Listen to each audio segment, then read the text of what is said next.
What's up YouTube? I'm back again with a battle against a guy called KHKid2 or KHKid2 or something shortened like that. So we had a UU-NU battle and I led with an Arbok and he led with an Ambipom and I predicted the fake out but you guys for a taunt instead and then U turns out of there. Still, it's not going to do much, so I'm going to Pursuit, and I didn't really think Pursuit worked for a U-turn, but apparently it does, so he's pretty dead now. I mean, Life Orb's going to kill him next time he tries anything. So that's pretty good stuff for Bennett there, and now he goes into his Crawdaunt, and because I hadn't played for so long in this battle, I was really tentative to bring out my sweepers as such. In case they got like flattened and cost me their battle or something. So the first half of this battle was really me feeling him out, I guess, in a non-gay way, of course. It's just me like seeing what he's got and what he can do before I make a move and like try and pull off any sort of sweeps. So I got my Lantern in against his Crawdaunt, and he's going to switch out there, and obviously discharge. I went for it anyway, just because it was early game and I want to play it safe. But he does have a ground type in Donphan, and that's bogeys. I predict the Earthquake and try and get a Will-O-Wisp off with Bong too, but it misses and then he withdraws and goes into Articuno. And I knew pretty much, because he switched it in now, it's got to be something with Heal Bell. I went into Articuno here because it has Rock Slide, and that would have been pretty cool. But he rolls me out back to Lantern, which sucks again, because now I can't really hit it for anything.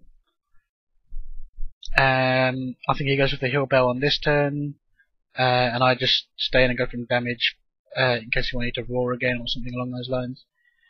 I don't really want to be shuffled around because I wanted to keep my sweepers kind of hidden for a while. Anyway, yeah, he Heal Bells and now he goes for a Roost as I discharge. So the discharge does nothing, of course. And this Articuno was a big problem for me. I've got two things with rock moves that could hit it, but one of them's dead, which is Arbok, and the other I really didn't want to bring out into an attack in case it got prawned in the face. So I'm going to say that for later and just stay in with Lantern. I get a crit paralyze, which is awesome on the Jinx. Sucks for him, but this Jinx probably couldn't really do anything to me anyway. Ice Beam's not going to do anything, and Psychic's not going to do anything, and unless he had like Hidden Power Ground or something obscure on his Jinx. So yeah, I'm going to go for the Brine now because it's double power, and it's still not quite enough to take it out. He gets a Focus Blast off, which does not much at all because Lantern's such a beast. But he does get his Wish off, and then I think he goes for another one on this turn. And I got out to my Bennett, figuring I could Pursuit or Shadow Sneak or something along those lines.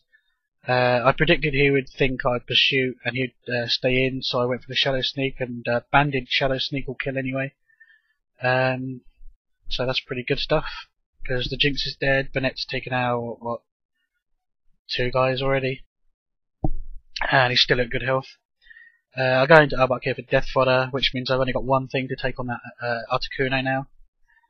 So I've got to be really careful that thing stays alive and I don't get completely walled by that Articuno. Because I don't run Stealth Rocks, because I just get sick of Stealth Rocks. And I like to have, you know, fun leads that don't just Stealth Rock and then blow up or something. So now I bring back in Bennett and go for the Trick, which is awesome because now his Dusclops has got a Choice Band. He goes for a Shadow Ball though, so he's a special type. But I'm not really too worried because I lived that with a Bennett, which shows you how weak that special attack was. Go for the Pursuit just to do some damage. I figured it might do a little bit more than Shadow Sneak. Now I go into my Exploud, figuring it's about time I started trying to get something dead here. Fire Blast on the Donphan, and that will take it out with a crit. I'm sure it would have survived without the crit, but I'm not worried about it earthquaking or anything because I have obviously injured Salak. So now this Cordon comes back out, which was odd because I would have personally gone to the Dustclops and just walled the hit and then taken the X-Cloud out. So now I get my Endure Salak boost, which means I outspeed pretty much everything, to be honest. And Focus Blast is going to take out that Crawdaunt, which is actually the first time I've seen a Crawdaunt in a battle, which is pretty cool. I've seen plenty of Whiscash, but never a Crawdaunt since the Heart Gold Soul Silver moves. So his Dustclops comes back in, and all I can do is Fire Blast and get some damage on it, maybe a burn if I'm really lucky, but that would be pushing it. He goes for a Will-O-Wisp, which is interesting because it could have missed, I guess, but I don't know his moveset, so I know he has Shadow Ball, which wouldn't hit me. Anyway, he's stuck in Will-O-Wisp now, and my Lantern's out, and it's a Sleep Talker anyway, so I'm not bothered to buy a burn at all, not in the least. Knowing that he can't Pain Split, I'm just going to finish it off with Lantern quite happily.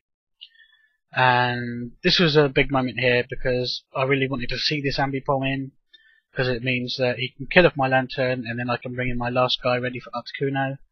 And that's exactly what's going to happen. He dies from Life Orb, I die from the double hit, and that means I can bring my last guy in, and he goes into his Articuno. So a Fake Out and then a Stone Edge will take this thing out, barring a critical Stone Edge miss. Unfortunately for him, it does hit, and Articuno is going to bite the dust. So that was a really good battle. Thanks Kingdom Heart Kid, or whatever your shortened term is. Thank you all for watching.